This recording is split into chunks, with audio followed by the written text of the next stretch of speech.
Ibu saudara terkasih dalam nama Tuhan, hari ini saya ingin memberikan judul buat kita, lakukan bagianmu dengan setia di tengah pandemi atau di tengah masalah. Amin. Lakukan bagianmu dengan setia, apapun yang terjadi. Apapun yang terjadi, lakukan bagian kita dengan setia kepada Tuhan. Saya mau ambil firman Tuhan ini, kita buka dalam Matius pasal 25 ayatnya ke-14. Ini adalah penghantar daripada judul kita hari ini, yaitu lakukan bagianmu dengan setia. Di atas judulnya perumpamaan tentang talenta.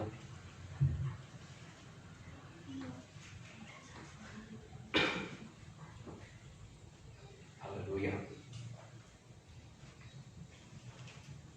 Sudah dapat semua Bapak Ibu? Saya bacakan buat kita semua. Matius pasal 25 ayat 14 sampai dengan 30, demikian firman Tuhan. Perumpamaan tentang talenta.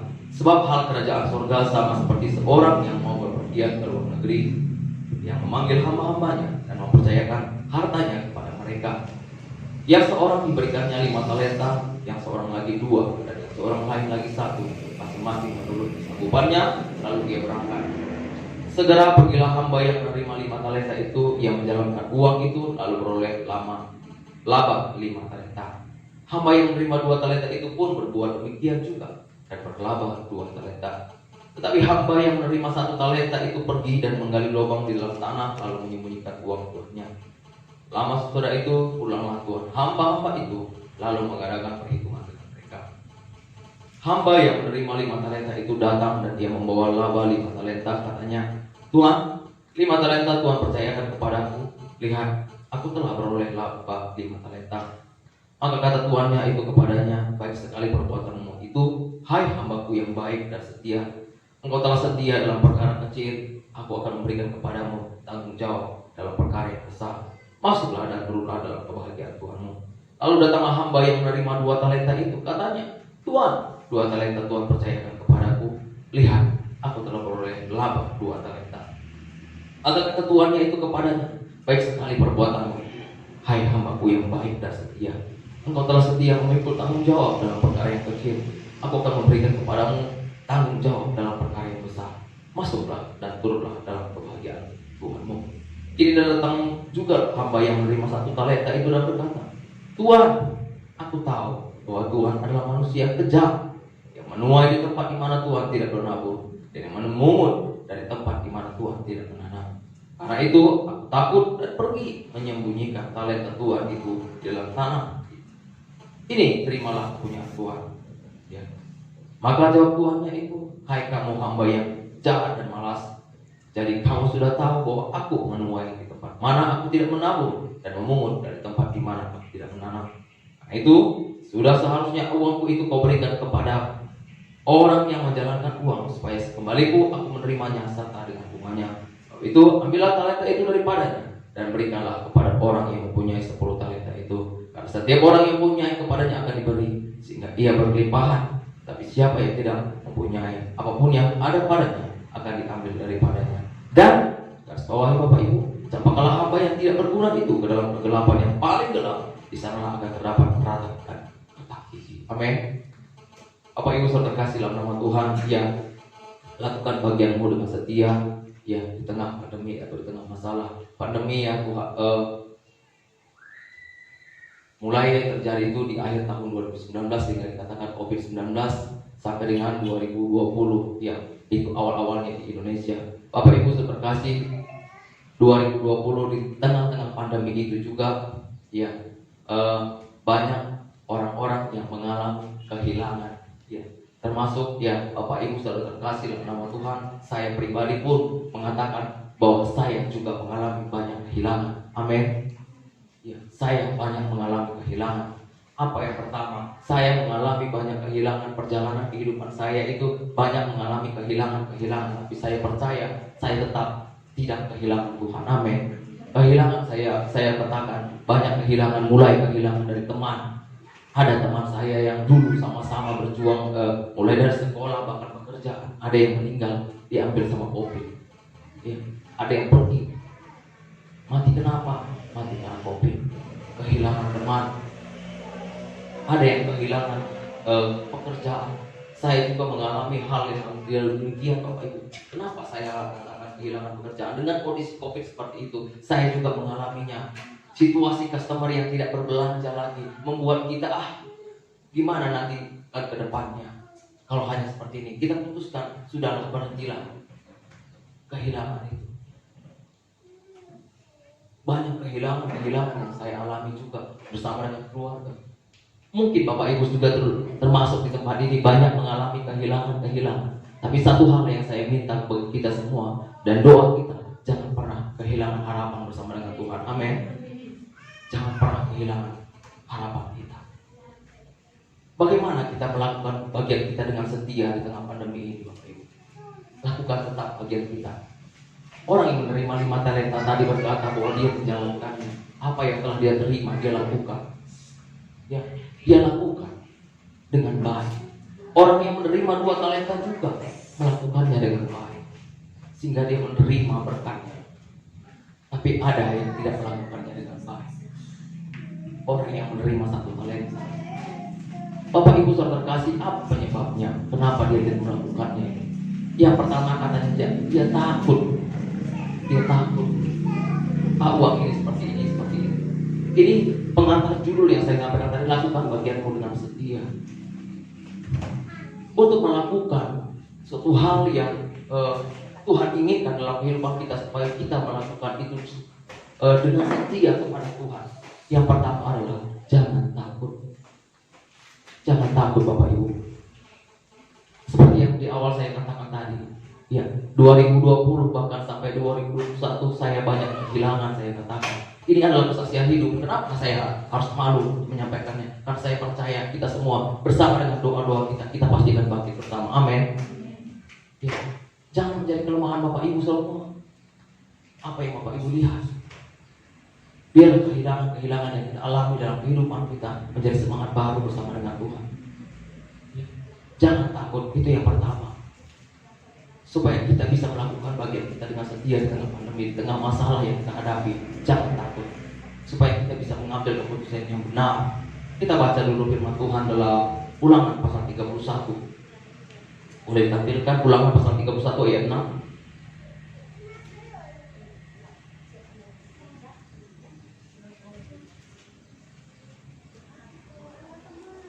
Haleluya. Ya, Ulangan 31 saya mau baca di sini.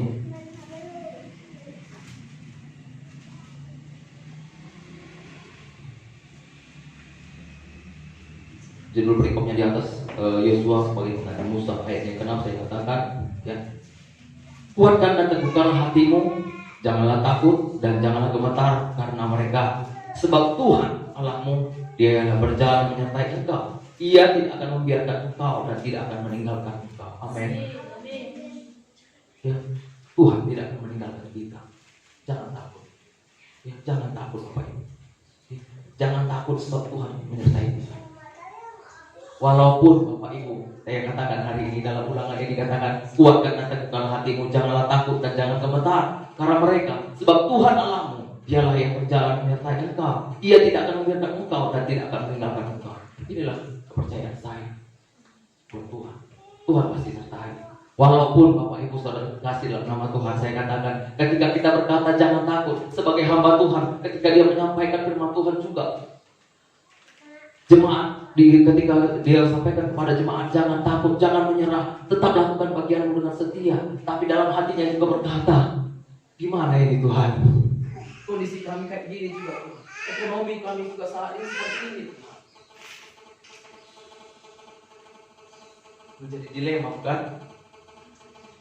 Menjadi dilema. Karena apa menjadi dilema? Karena faktanya ketika kita berkata jangan takut, ekonomi kita sudah mulai merosot. Ketika kita berkata jangan takut, pekerjaan kita sudah tidak ada. Ketika kita berkata jangan takut, kondisi kita ada dalam keadaan yang paling bawah. Kita akan tetap berkata jangan takut. Percaya. Ya, lakukan bagianmu dengan setia kata Tuhan. Ya, dalam Ulangan 31 tadi yang dikatakan bahwasanya Ayat yang keenam, kuat dan kan teguhkan hatimu, jangan takut dan jangan gemetar karena mereka, sebab Tuhan Allahmu, Dialah yang berjalan menyertai engkau. Dia tidak akan membiarkan engkau dan tidak akan meninggalkan engkau. Ingat Bapak Ibu, amin, di firman Tuhan bahwa Tuhan akan menyertai kita. Amin. Walaupun saya katakan tadi, faktanya itu aduh.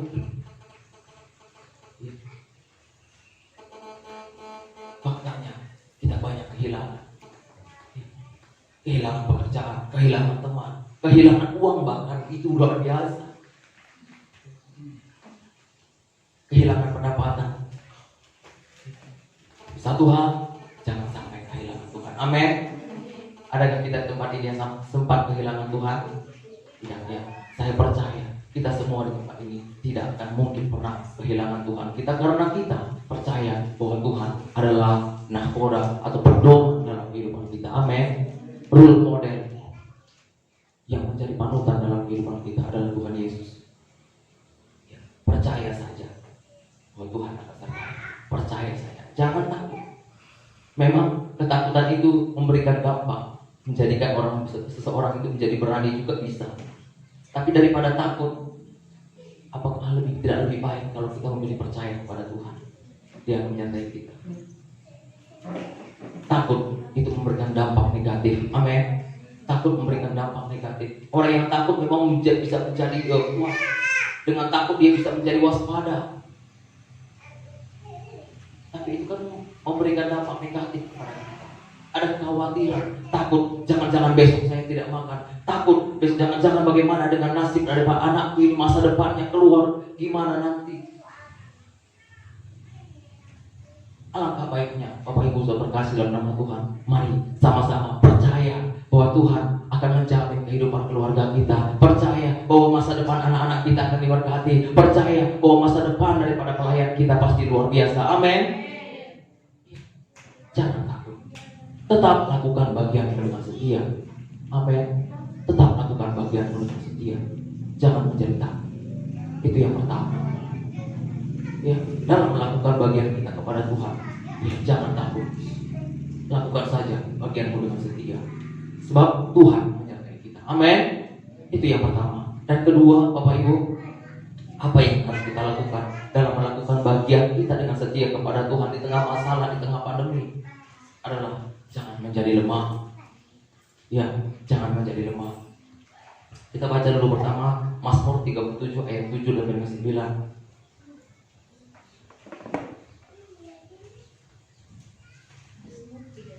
Mazmur 37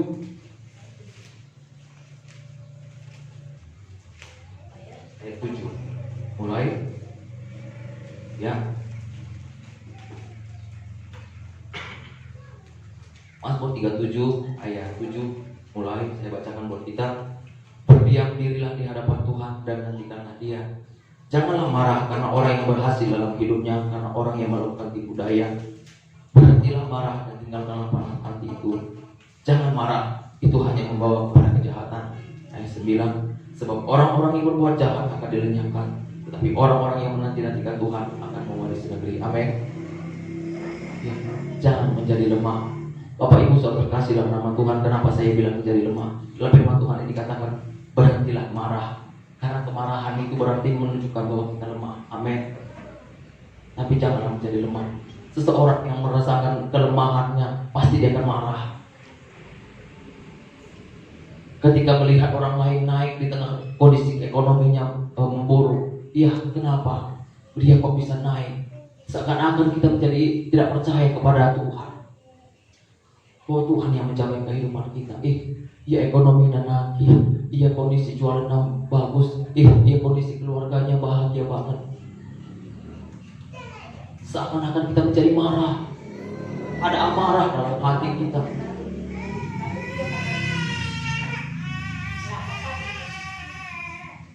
Ada amarah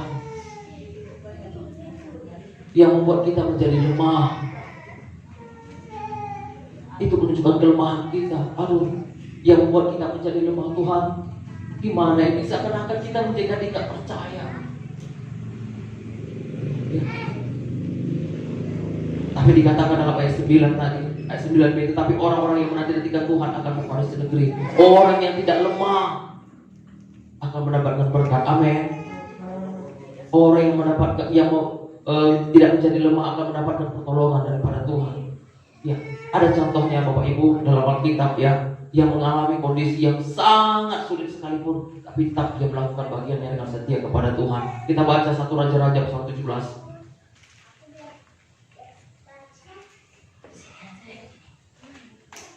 1 Raja-Raja pasal 17 ayatnya yang ke-10.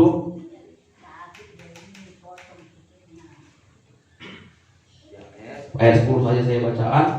Judulnya di atas Elia dan janda Sarfat. Ya, ini sekilas nanti kita ceritakan. Ayat 10 dikatakan, sesudah itu ia bersiap lalu pergi ke Sarfat. Setelah ia sampai ke pintu gerbang kota itu, tampaklah di sana seorang janda sedang mengumpulkan kayu api. Ia berseru kepada perempuan itu, katanya, cobalah ambil bagiku sedikit air dalam kendi supaya aku minum.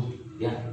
Ayat 11 saya lanjutkan. Ketika perempuan itu pergi mengambilnya, ibu dia berseru lagi, cobalah ambil juga bagiku sepotong roti. Bapak Ibu saudara terkasih dalam nama Tuhan, ini mengisahkan seorang janda. Siapa tadi Bapak Ibu? Janda di Sarfat. Kalau kita baca mulai dari ayatnya 7 ya, di sana bahwa seorang janda ini kondisinya sangat sulit Bapak Ibu. Sangat sulit. Gak ada lagi makanan, hanya segenggam tepung dan sedikit minyak diguli-guli. Dan setelah itu ada lagi tanggung jawab yang harus dipertanggungjawabkannya, yaitu anaknya. Dikatakan kalau dalam bacaan ini, setelah makan roti ini, setelah makan sedikit yang akan kami olah ini, kami akan mati. Katakan, kondisinya gimana seorang janda ini? Tapi satu hal yang menjadi pelajaran buat kita, sekalipun kondisinya seperti itu, dia tahu ya Bapak Ibu, dia tahu bahwa tepung segenggam itu tidak akan bisa menghidupinya untuk yang akan datang. Minyak yang sedikit itu tidak akan bisa mencukupinya, tapi dia tetap melakukan bagiannya dengan setia. Apa yang dia lakukan? Dia tidak termenung dengan masalahnya, dia tidak berdiam diri dengan masalahnya. Ya sudahlah, toh kalau hanya segenggam itu juga gak akan mengenyangkan kami, gak akan membuat kami hidup bertahan untuk yang akan datang. Tidak, dia tidak berdiam diri. Apa dikatakan? Dia datang mengumpulkan kayu dan membuat api. Dia lakukan bagiannya. Dilakukannya bagiannya dengan setia, dengan mengumpulkan kayu untuk membuat api katanya, untuk memasak roti itu, walaupun dia tahu roti yang sedikit itu tidak akan bisa membuat dia bertahan untuk hari-hari yang akan datang. Tapi apa yang terjadi? Tuhan mempertemukan dia dengan seorang nabi Elia. Dan bahkan ketika hamba Tuhan Elia datang, walaupun sudah sedikit, walaupun minyaknya itu tinggal sedikit, apa kata Elia? Ambil bagiku sedikit roti katanya. Apa yang dilakukannya janda Sarfat ini? Tetap dilakukannya. Amin. Tetap dilakukannya bagiannya. Karena apa? Karena dia percaya. Seandainya Bapak Ibu saudara terkasih dalam nama Tuhan, dia tidak melakukan bagiannya ini dengan setia, dia tidak mengumpulkan kayu, dia tidak memberikan itu terlebih dahulu kepada Tuhan, apa yang terjadi? Hidupnya akan di situ saja. Tapi dalam kondisi sulit sekalipun, dia tidak menjadi lemah. Amin. Dia tidak menjadi lemah, dia tetap melakukan bagiannya dengan setia kepada Tuhan. Dia tetap menjalankan apa yang hamba Tuhan mintakan kepadanya. Sehingga dengan demikian hidupnya terpelihara sampai dengan berkat melimpah atas kehidupannya. Amin. Dia diberkati, bahkan dikatakan sampai tumbuhan menghasilkan hasil, ya, tanaman menghasilkan hasil dari tanah. Dia Tuhan pelihara. Mau kita Tuhan pelihara? Mau semuanya kita dipelihara sama Tuhan? Lakukan bagianmu dengan setia kepada Tuhan. Ya, adik-adik muda, ya, apa yang kamu punya hari ini? Talenta apa yang kamu punya? Yang bisa melayani sebagai singer, yang bisa melayani sebagai MC, multimedia, pemain musik, apapun yang kita punya hari ini, lakukan bagianmu dengan setia. Jangan menjadi sombong karena aku ini bisa seperti ini, suaraku bagus, bisa suara A 1, 2, 3, 4. Jangan menjadi sombong. Lakukan bagianmu dengan setia kepada Tuhan. Saya percaya di sini nggak ada yang seperti itu. Saya percaya juga pemain musik, misalnya dia mampu menguasai segala sesuatu musik, bisa memberikan pelayanan musik yang luar biasa. Itu juga untuk mempermuliakan nama Tuhan. Saya percaya adik kita Enda yang datang, dia bukan karena suatu hal ya Bapak Ibu kebetulan, tapi memang Tuhan sediakan buat kita ya untuk mengajari adik-adik tempat ini. Belajarlah. Ya, saya percaya dengan rendah hati adik kita Enda pasti akan mengajar kita semua. Amin. Yang mau belajar. Lakukan bagianmu dengan setia kepada Tuhan. Ambil bagian dalam pelayanan. Lakukan bagianmu dengan setia. Jangan menjadi lemah di tengah kondisi masalah sekalipun. Tetap lakukan bagianmu dengan setia. Ya. Ingat, ada maksud Tuhan dalam segala masalah. Ada rencana Tuhan. Ada rencana Tuhan dalam segala persoalan yang kita hadapi. Ya. Itu yang kedua, jangan menjadi lemah. Yang ketiga, Bapak Ibu, terkasih dalam nama Tuhan. Ya. Bagaimana kita harus melakukan bagian kita dengan setia kepada Tuhan. Yang ketiga adalah memiliki iman, beriman. Tetap memiliki beriman. Kita baca 1 Samuel 30 ayat 6. Ya, Bapak tampilkan.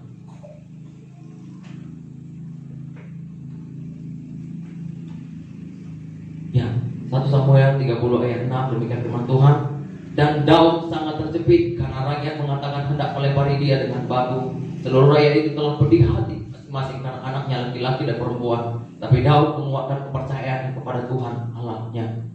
Bapak Ibu saudara terkasih dalam nama Tuhan, ini saya ceritakan sedikit kisahnya Daud ketika dia kembali perang, ya ke kampung halamannya Ziklag, ya dikatakan semua terbakar, kampungnya halamannya terbakar, bahkan semua warganya ditawan.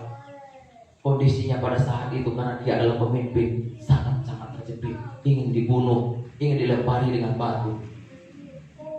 Kondisinya sangat terjepit, tapi apa yang dilakukannya?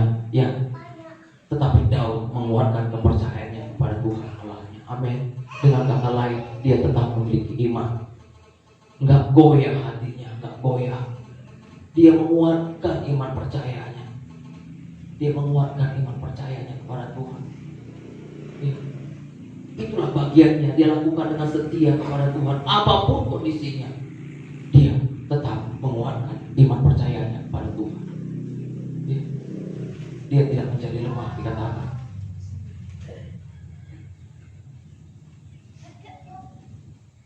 Apapun yang terjadi, mungkin Bapak Ibu saudara terkasih dalam nama Tuhan, ya melakukan bagian kita setia itu dengan Tuhan, ya dengan beriman. Mungkin jawaban doa kita juga sampai hari ini ada yang belum terjawab, ya. Ada yang meminta sesuatu hal, ya. Tapi percayalah bahwa Tuhan pasti akan sediakan tepat pada waktunya. Amin. Tuhan pasti akan sediakan tepat pada waktunya. Kadang-kadang Bapak Ibu saudara terkasih, kenapa doa-doa yang kita jawab juga belum terjawab? Mungkin kalau Tuhannya sih maunya, ya ketika kita minta Tuhan mau mobil, Tuhan sih maunya kasih langsung.